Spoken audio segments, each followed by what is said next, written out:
warahmatullahi wabarakatuh dan salam sejahtera untuk kita semua. Perkenankan saya untuk menjelaskan atau mempresentasikan hasil penelitian kami dengan judul Uji Kemampuan Serapan Logam Berat Merkuri pada Kepiting Bakau, Keong Bakau, dan Kerang Bakau. Penelitian ini dibiayai oleh Kementerian Pendidikan, Sains, dan Teknologi Republik Indonesia lewat skema penelitian dosen pemula tahun 2024.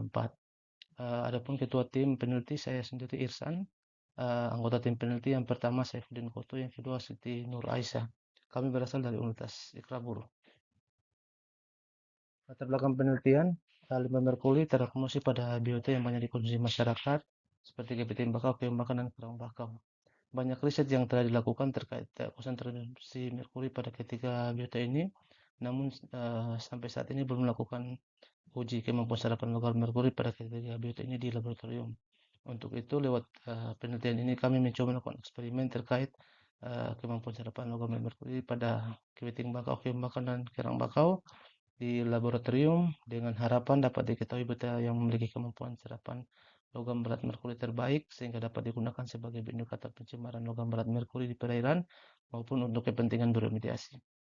Untuk tujuan penelitian ada tiga. Yang pertama, menganalisis apakah terdapat pengaruh konsentrasi merkuri pada ketiga biota ini. Yang kedua, menganalisis apakah perbedaan spesies berpengaruh terhadap kemampuan serapan logam berat merkuri pada ketiga biota ini. Yang ketiga, menganalisis apakah kombinasi konsentrasi lautan merkuri dan perbedaan spesies berpengaruh terhadap kemampuan serapan logam merkuri pada ketiga biota ini.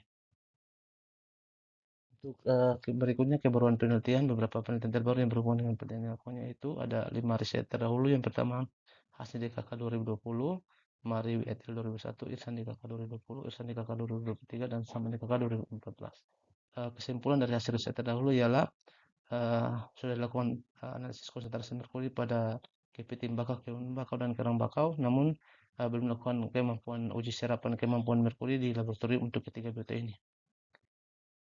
Untuk gap penelitian ada 3. Yang pertama, ketiadaan uji kemampuan serapan merkuri di lab. Yang kedua, tidak adanya komparasi kemampuan serapan merkuri antar biota.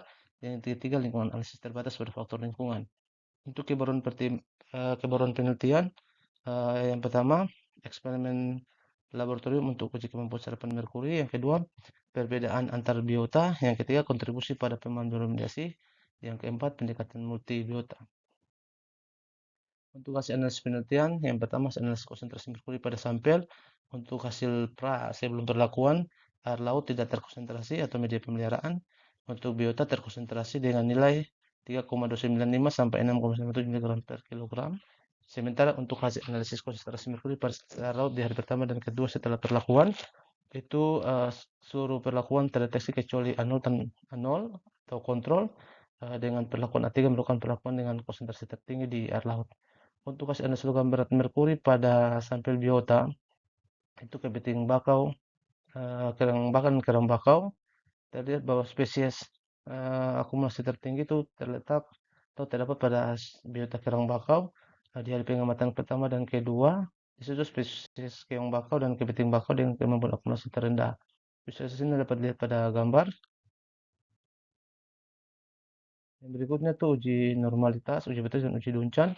Untuk uji normalitas atau Sapir-Whorf menggunakan surat SP26, hasilnya menunjukkan bahwa data berdistribusi normal. Kemudian untuk uji hipotesis disimpulkan bahwa dari tabel ketiga nilai yang diperoleh yaitu untuk spesies, kombinasi perlakuan dan kombinasi spesies dan perlakuan berpengaruh nyata terhadap kemampuan akumulasi logam berat merkuri pada kepiting bakau, keong bakau, dan kerang bakau.